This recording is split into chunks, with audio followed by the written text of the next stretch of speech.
Siyempre mga ging, hindi pwedeng aalis tayo na hindi tayo mabango. Kahit nakaligo na tayo, kailangan pa rin natin ng extrang bango. Kaya ito, hindi na to bago sa inyo kasi nakikita nyo na to sa mga video ko. Itong Cream Cloud Perfume. So ito yung ginagamit ko, lalong-lalo na pag aalis ako. Itong perfume to kasi nga napakabango niya at napaka-long lasting.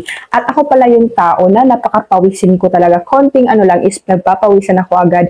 Pero kahit pawisin ako, hindi pa rin nawawala yung kanyang amoy, yung kanyang bango. Kaya ngayon, maglalagay na ako para naman hindi ako mangamoy pawis. Ang bango niya mga ging, at kung wala ka pang pang-gift sa mga mahal mo sa buhay, is pwede din itong pang-gift. Magugustuhan talaga nila sa packaging pa lang mga ging, bonggang-bongga na. Tapos sa sa presyo niya, napaka-affordable lang. Pero di mo akalain ganun yung presyo niya kasi nga napaka-syala niyang tingnan at